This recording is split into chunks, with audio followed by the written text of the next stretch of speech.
সরকার যাত্রা শুরু করেছে। দেশে গণতন্ত্র এবং মানুষের অধিকার পুনঃপ্রতিষ্ঠার এই যাত্রা লগ্নে আমি দেশবাসীকে শুভেচ্ছা এবং আন্তরিক অভিনন্দন জানাই। স্বাধীনতা প্রিয়, গণতান্ত্রিক আমি প্রিয়। জনগণের কারণেই দেশে আবার মানুষের অধিকার, সম্মান এবং মর্যাদার পুনঃপ্রতিষ্ঠার সুযোগ সৃষ্টি হয়েছে। আমি দেশবাসীর উদ্দেশ্যে একটি বার্তা দিয়ে বলতে চাই, মুসলমান, হিন্দু, বৌদ্ধ, খ্রিস্টান তথা দল, মত, ধর্ম, বর্ণ নির্বিশেষে পাহাড়ে কিংবা সমতলে বসবাসকারী এই দেশ আমাদের সবার। প্রতিটি নাগরিকের জন্যই এই দেশকে আমরা একটি নিরাপদ ভূমিতে পরিণত করতে চাই। একটি স্বনির্ভর, নিরাপদ, মানবিক, গণতান্ত্রিক বাংলাদেশ প্রতিষ্ঠাই বিএনপি সরকারের লক্ষ্য। প্রিয় দেশবাসী, ফ্যাসিবাদের সময়কালে দুর্নীতি, দুঃশাসনে পর্যুদস্ত একটি ভঙ্গুর অর্থনীতি, দুর্বল শাসন কাঠামো আর অবনতিশীল আইন শৃঙ্খলা পরিস্থিতির মধ্য দিয়ে নতুন সরকার যাত্রা শুরু করেছে। আইন শৃঙ্খলা পরিস্থিতির উন্নয়ন এবং কঠোরভাবে দুর্নীতি নিয়ন্ত্রণের মাধ্যমে জনগণের মনে শান্তি, নিরাপত্তা ফিরিয়ে আনাই হচ্ছে আমাদের সরকারের প্রধান অগ্রাধিকার। সারা দেশে জুয়া এবং মাদকের বিস্তারকেও বর্তমান সরকার আইন শৃঙ্খলা অবনতির অন্যতম কারণ বলে চিহ্নিত করেছে। সুতরাং জুয়া এবং মাদক নিয়ন্ত্রণে আইন শৃঙ্খলা বাহিনী সব রকমের কঠোর পদক্ষেপ গ্রহণ করছে। জনজীবনে শান্তি ও নিরাপত্তা নিশ্চিত করতে সরকার সর্বোচ্চ উদ্যোগ গ্রহণ করছে। দেশের প্রতিটি সাংবিধানিক এবং সরকারি, বেসরকারি প্রতিষ্ঠান চলবে বিধিবদ্ধ নীতি নিয়মে। দলীয় কিংবা রাজনৈতিক প্রভাব, প্রতিপত্তি অথবা জোর জবরদস্তি নয়।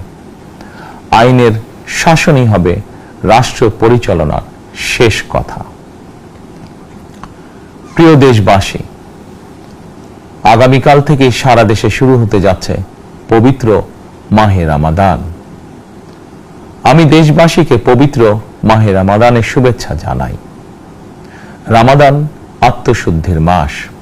আমরা যদি আত্মশুদ্ধি শব্দটির মর্মার্থ উপলব্ধি করি, তাহলে এই মাসে মানুষের ভোগান্তি বাড়ার কথা নয়।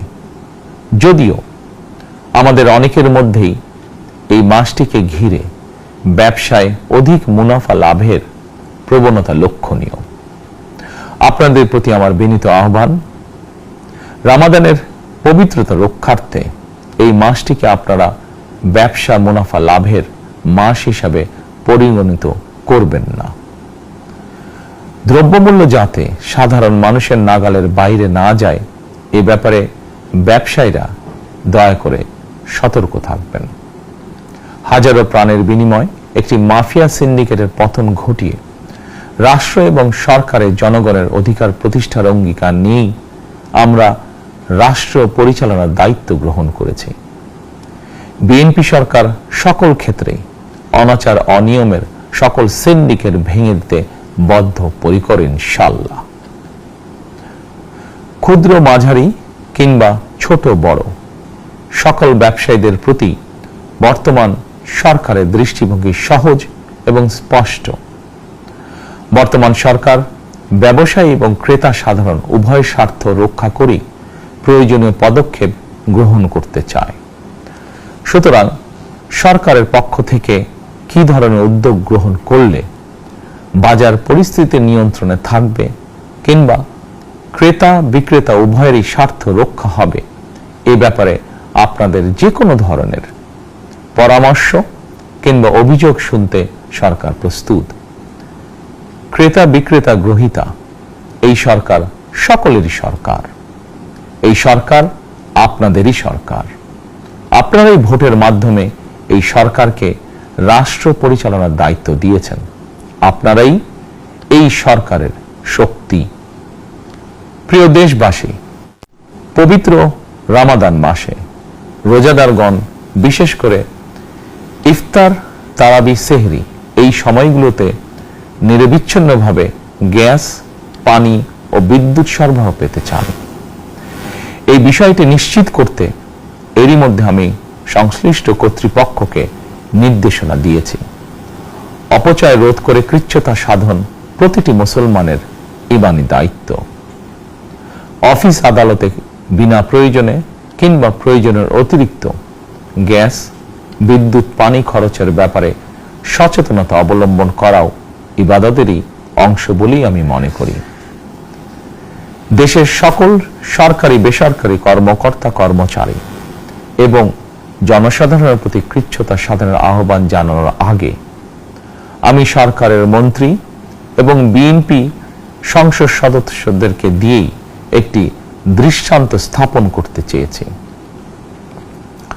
বিএনপি সংসদীয় দলের প্রথম সভাতেই আমরা সিদ্ধান্ত নিয়েছি, বিএনপি থেকে নির্বাচিত কোনো সংসদ সদস্য সরকারি সুবিধা নিয়ে ট্যাক্স ফ্রি গাড়ি আমদানি করবেন না এবং প্লট সুবিধাও নেবেন না।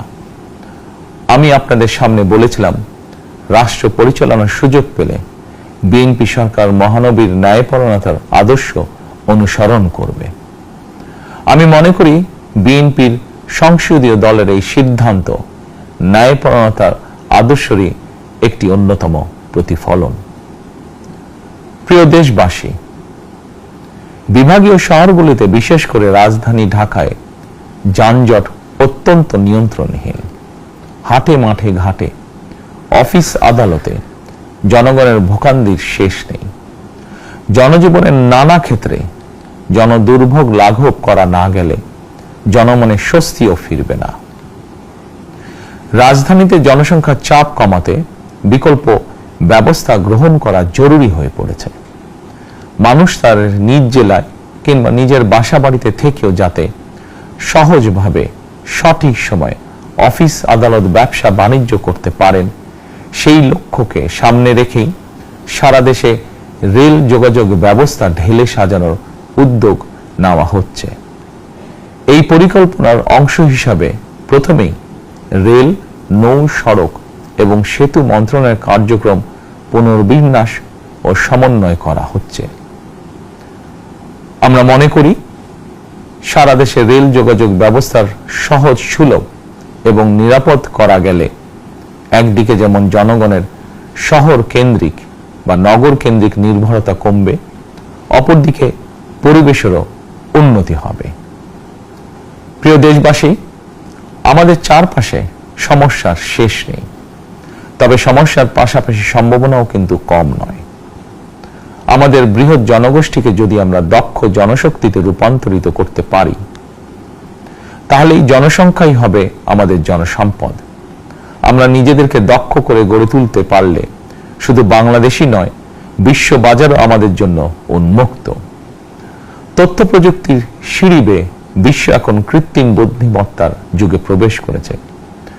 প্রযুক্তির এই প্রতিযোগিতামূলক বিশ্বে সম্মান এবং স্বচ্ছতার সঙ্গে টিকে থাকতে হলে আমাদেরকে কোনো না কোনো একটি বিষয় বা কাজে পারদর্শী হতে হবে।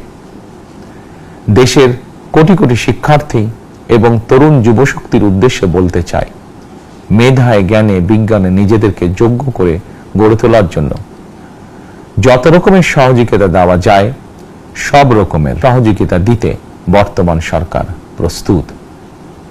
কর্মসংস্থান এবং কর্ম পরিবেশ নিশ্চিত করার সুনির্দিষ্ট অঙ্গীকার নিয়ে বর্তমান সরকার যাত্রা শুরু করেছে। প্রিয় দেশবাসী, দীর্ঘ 18 বছর পর দেশে ফিরে গত বছর 25শে ডিসেম্বর আমি বলেছিলাম, দেশ এবং জনগণের জন্য আই হ্যাভ এ প্ল্যান।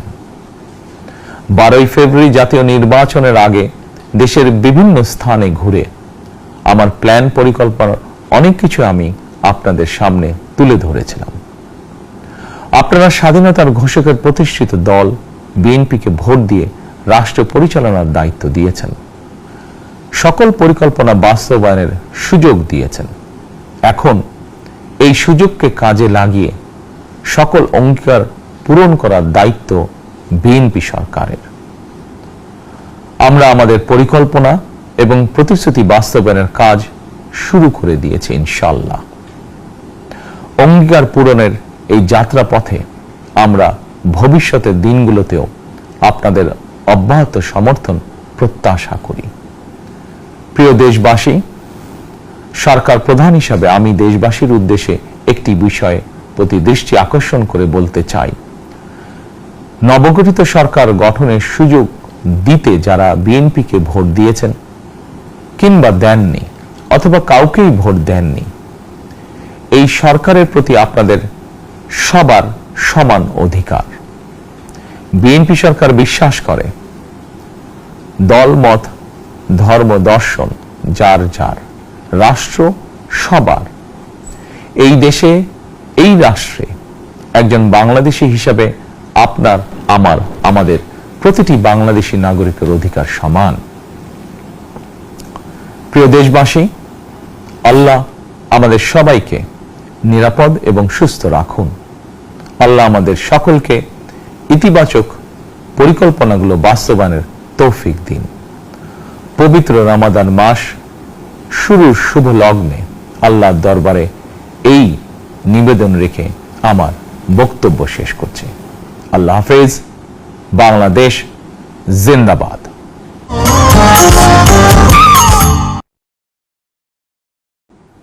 জনগণের কারণেই দেশে আবার মানুষের অধিকার, সম্মান এবং মর্যাদা পুনঃপ্রতিষ্ঠার সুযোগ সৃষ্টি হয়েছে।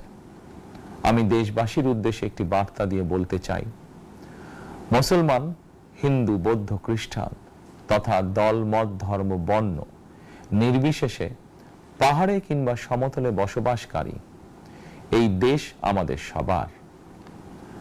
প্রতিটি নাগরিকের জন্যই এই দেশকে আমরা একটি নিরাপদ ভূমিতে পরিণত করতে চাই। একটি স্বনির্ভর, নিরাপদ, মানবিক, গণতান্ত্রিক বাংলাদেশ প্রতিষ্ঠাই বিএনপি সরকারের লক্ষ্য। প্রিয় দেশবাসী, ফ্যাসিবাদের সময়কালে দুর্নীতি দুঃশাসনে পর্যুদস্ত একটি ভঙ্গুর অর্থনীতি, দুর্বল শাসন কাঠামো আর অবনতিশীল আইন শৃঙ্খলা পরিস্থিতির মধ্য দিয়ে নতুন সরকার যাত্রা শুরু করেছে। আইন শৃঙ্খলা পরিস্থিতির উন্নয়ন এবং কঠোরভাবে দুর্নীতি নিয়ন্ত্রণের মাধ্যমে জনগণের মনে শান্তি, নিরাপত্তা ফিরিয়ে আনাই হচ্ছে আমাদের সরকারের প্রধান অগ্রাধিকার। সারা দেশে জুয়া এবং মাদকের বিস্তারকেও বর্তমান সরকার আইন শৃঙ্খলা অবনতির অন্যতম কারণ বলে চিহ্নিত করেছে। সুতরাং জুয়া এবং মাদক নিয়ন্ত্রণে আইন শৃঙ্খলা বাহিনী সব রকমের কঠোর পদক্ষেপ গ্রহণ করছে। জনজীবনে শান্তি ও নিরাপত্তা নিশ্চিত করতে সরকার সর্বোচ্চ উদ্যোগ গ্রহণ করছে। দেশের প্রতিটি সাংবিধানিক এবং সরকারি বেসরকারি প্রতিষ্ঠান চলবে বিধিবদ্ধ নীতি নিয়মে। দলীয় কিংবা রাজনৈতিক প্রভাব, প্রতিপত্তি অথবা জোর জবরদস্তি নয়। আইনের শাসনই হবে রাষ্ট্র পরিচালনার শেষ কথা। প্রিয় দেশবাসী, আগামীকাল থেকে সারা দেশে শুরু হতে যাচ্ছে পবিত্র মাহে রমাদান। আমি দেশবাসীকে পবিত্র মাহে রমাদানের শুভেচ্ছা জানাই। রমাদান আত্মশুদ্ধির মাস। আমরা যদি আত্মশুদ্ধি শব্দটির মর্মার্থ উপলব্ধি করি, তাহলে এই মাসে মানুষের ভোগান্তি বাড়ার কথা নয়। যদিও আমাদের অনেকের মধ্যেই এই মাসটিকে ঘিরে ব্যবসায় অধিক মুনাফা লাভের প্রবণতা লক্ষণীয়। আপনাদের প্রতি আমার বিনীত আহ্বান, রমাদানের পবিত্রতা রক্ষার্থে এই মাসটিকে আপনারা ব্যবসা মুনাফা লাভের মাস হিসাবে পরিগণিত করবেন না। দ্রব্যমূল্য যাতে সাধারণ মানুষের নাগালের বাইরে না যায়, এ ব্যাপারে ব্যবসায়ীরা দয়া করে সতর্ক থাকবেন। হাজারো প্রাণের বিনিময় একটি মাফিয়া সিন্ডিকেটের পতন ঘটিয়ে রাষ্ট্র এবং সরকারের জনগণের অধিকার প্রতিষ্ঠার অঙ্গীকার নিয়েই আমরা রাষ্ট্র পরিচালনার দায়িত্ব গ্রহণ করেছি। বিএনপি সরকার সকল ক্ষেত্রে অনাচার অনিয়মের সকল সিন্ডিকেট ভেঙে দিতে বদ্ধপরিকর ইনশাআল্লাহ। ক্ষুদ্র, মাঝারি কিংবা ছোট বড় সকল ব্যবসায়ীদের প্রতি বর্তমান সরকারের দৃষ্টিভঙ্গি সহজ এবং স্পষ্ট।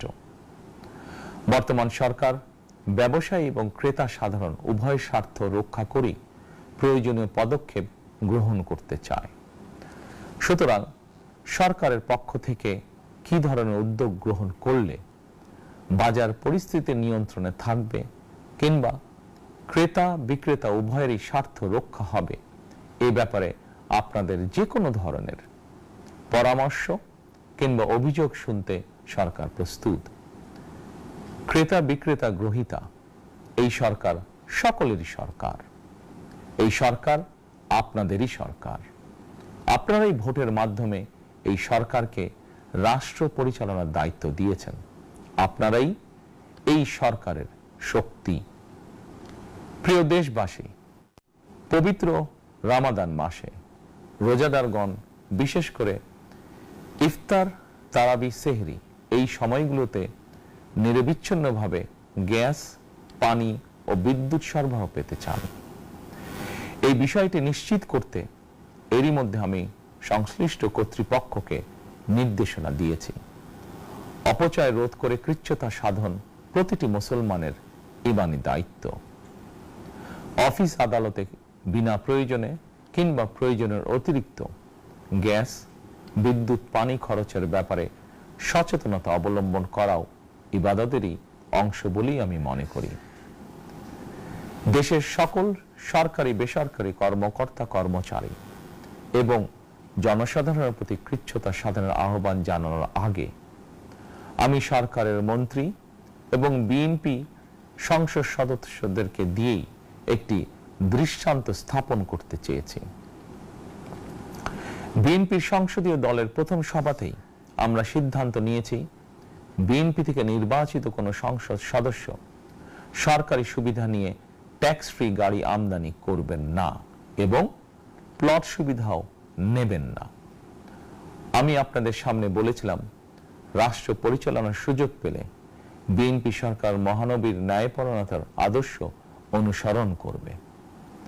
আমি মনে করি বিএনপির সংসদীয় দলের এই সিদ্ধান্ত ন্যায়পরায়ণতার আদর্শেরই একটি অন্যতম প্রতিফলন। প্রিয় দেশবাসী, বিভাগীয় শহরগুলিতে বিশেষ করে রাজধানী ঢাকায় যানজট অত্যন্ত নিয়ন্ত্রণহীন। হাটে মাঠে ঘাটে, অফিস আদালতে জনগণের ভোগান্তির শেষ নেই। জনজীবনের নানা ক্ষেত্রে জনদুর্ভোগ লাঘব করা না গেলে জনমনে স্বস্তিও ফিরবে না। রাজধানীতে জনসংখ্যার চাপ কমাতে বিকল্প ব্যবস্থা গ্রহণ করা জরুরি হয়ে পড়েছে। মানুষ তার নিজ জেলায় কিংবা নিজের বাসা বাড়িতে থেকেও যাতে সহজভাবে সঠিক সময়ে অফিস আদালত ব্যবসা বাণিজ্য করতে পারেন, সেই লক্ষ্যকে সামনে রেখেই সারা দেশে রেল যোগাযোগ ব্যবস্থা ঢেলে সাজানোর উদ্যোগ নেওয়া হচ্ছে। এই পরিকল্পনার অংশ হিসাবে প্রথমেই রেল, নৌ, সড়ক এবং সেতু মন্ত্রণালয়ের কার্যক্রম পুনর্বিন্যাস ও সমন্বয় করা হচ্ছে। আমরা মনে করি সারা দেশে রেল যোগাযোগ ব্যবস্থার সহজ, সুলভ এবং নিরাপদ করা গেলে একদিকে যেমন জনগণের শহর কেন্দ্রিক বা নগর কেন্দ্রিক নির্ভরতা কমবে, অপরদিকে পরিবেশেরও উন্নতি হবে। প্রিয় দেশবাসী, আমাদের চারপাশে সমস্যার শেষ নেই, তবে সমস্যার পাশাপাশি সম্ভাবনাও কিন্তু কম নয়। আমাদের বৃহৎ জনগোষ্ঠীকে যদি আমরা দক্ষ জনশক্তিতে রূপান্তরিত করতে পারি, তাহলে এই জনসংখ্যাই হবে আমাদের জনসম্পদ। আমরা নিজেদেরকে দক্ষ করে গড়ে তুলতে পারলে শুধু বাংলাদেশই নয়, বিশ্ব বাজারও আমাদের জন্য উন্মুক্ত। তথ্য প্রযুক্তির সিঁড়ি বেয়ে বিশ্ব এখন কৃত্রিম বুদ্ধিমত্তার যুগে প্রবেশ করেছে। প্রযুক্তির এই প্রতিযোগিতামূলক বিশ্বে সম্মান এবং স্বচ্ছতার সঙ্গে টিকে থাকতে হলে আমাদেরকে কোনো না কোনো একটি বিষয় বা কাজে পারদর্শী হতে হবে। দেশের কোটি কোটি শিক্ষার্থী এবং তরুণ যুবশক্তির উদ্দেশ্যে বলতে চাই, মেধায়, জ্ঞানে, বিজ্ঞানে নিজেদেরকে যোগ্য করে গড়ে তোলার জন্য যত রকমের সহযোগিতা দেওয়া যায় সব রকমের সহযোগিতা দিতে বর্তমান সরকার প্রস্তুত। কর্মসংস্থান এবং কর্মপরিবেশ নিশ্চিত করার সুনির্দিষ্ট অঙ্গীকার নিয়ে বর্তমান সরকার যাত্রা শুরু করেছে। প্রিয় দেশবাসী, দীর্ঘ 18 বছর পর দেশে ফিরে গত বছর 25শে ডিসেম্বর আমি বলেছিলাম দেশ এবং জনগণের জন্য আই হ্যাভ এ প্ল্যান। 12ই ফেব্রুয়ারি জাতীয় নির্বাচনের আগে দেশের বিভিন্ন স্থানে ঘুরে আমার প্ল্যান পরিকল্পনার অনেক কিছু আমি আপনাদের সামনে তুলে ধরেছিলাম। আপনারা স্বাধীনতার ঘোষকের প্রতিষ্ঠিত দল বিএনপিকে ভোট দিয়ে রাষ্ট্র পরিচালনার দায়িত্ব দিয়েছেন, সকল পরিকল্পনা বাস্তবায়নের সুযোগ দিয়েছেন। এখন এই সুযোগকে কাজে লাগিয়ে সকল অঙ্গীকার পূরণ করার দায়িত্ব বিএনপি সরকারের। আমরা আমাদের পরিকল্পনা এবং প্রতিশ্রুতি বাস্তবায়নের কাজ শুরু করে দিয়েছি ইনশাআল্লাহ। অঙ্গীকার পূরণের এই যাত্রা পথে আমরা ভবিষ্যতের দিনগুলোতেও আপনাদের অব্যাহত সমর্থন প্রত্যাশা করি। প্রিয় দেশবাসী, সরকার প্রধান হিসাবে আমি দেশবাসীর উদ্দেশ্যে একটি বিষয়ে প্রতি দৃষ্টি আকর্ষণ করে বলতে চাই। নবগঠিত সরকার গঠনের সুযোগ দিতে যারা বিএনপিকে ভোট দিয়েছেন কিংবা দেননি অথবা কাউকেই ভোট দেননি, এই সরকারের প্রতি আপনাদের সবার সমান অধিকার। বিএনপি সরকার বিশ্বাস করে দল মত ধর্ম দর্শন যার যার, রাষ্ট্র সবার। এই দেশে এই রাষ্ট্রে একজন বাংলাদেশী হিসাবে আপনার আমার আমাদের প্রতিটি বাংলাদেশী নাগরিকের অধিকার সমান। প্রিয় দেশবাসী, আল্লাহ আমাদের সবাইকে নিরাপদ এবং সুস্থ রাখুন। আল্লাহ আমাদের সকলকে ইতিবাচক পরিকল্পনাগুলো বাস্তবায়নের তৌফিক দিন। পবিত্র রমাদান মাস শুরুর শুভ লগ্নে আল্লাহর দরবারে এই নিবেদন রেখে আমার বক্তব্য শেষ করছি। আল্লাহ হাফেজ। বাংলাদেশ জিন্দাবাদ।